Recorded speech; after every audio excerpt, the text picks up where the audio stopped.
R app initio void. आता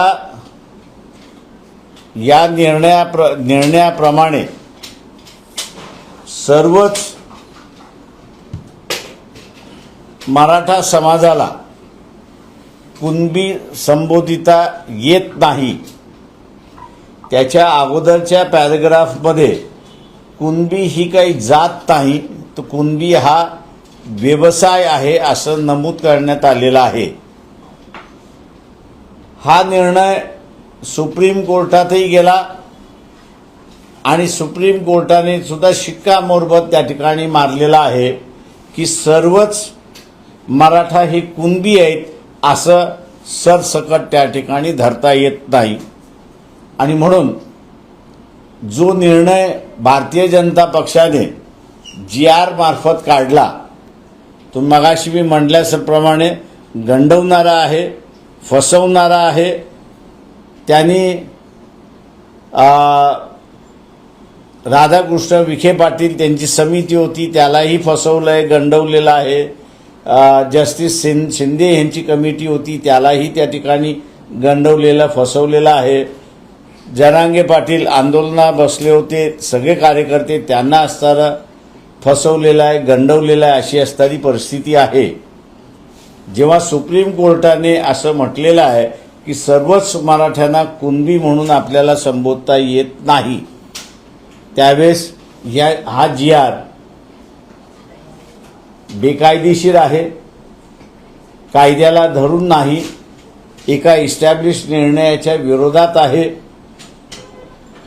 आणि म्हणून जो काही आनंद मराठा समाज व्यक्त करतोय तो क्षणिक आहे असं मी त्या ठिकाणी मानतो।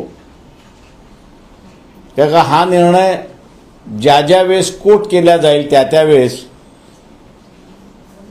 ज्युडिशरी ही या निर्णयाच्या बाजूने उभी राहील आणि जिथे 2006 साली निर्णय आलेला आहे, तर ह्या 2006 सालच्या निर्णयाला सुप्रीम कोर्टामध्ये मी जसं म्हटलं चॅलेंज केलं होतं, ते आता चॅलेंज करण्याची जागासुद्धा राहिलेली नाही।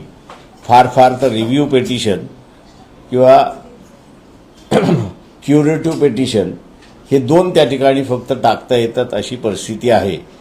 तेव्हा भारतीय जनता पक्षाला माझा असणारा सवाल आहे की तुम्ही जाणीवपूर्वक या सगळ्या लोकांना गंडवलत का, फसवलत का, याचा खुलासा तुम्ही पहिल्यांदा त्या ठिकाणी केला पाहिजे।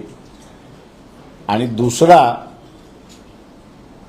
ओबीसींचा असणारा इश्यू आहे, हे जजमेंट जरी अस्तित्वात असलं तरी ओबीसींना स्वतःच्या अधिकारासाठी लढावं लागेल, मोर्चे काढावे लागतील, आंदोलनं करावे लागतील, बैठका घ्याव्या लागतील।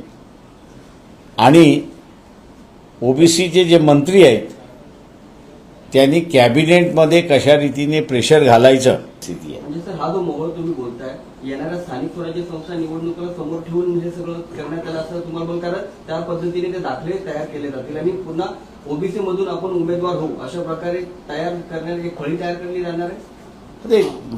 आता सर्टिफिकेट मिळालं तर मी ओबीसी मधनं उभा राहणारच, ती कॉन्टेस्ट होणारच त्या सगळ्या ह्याच्यामध्ये।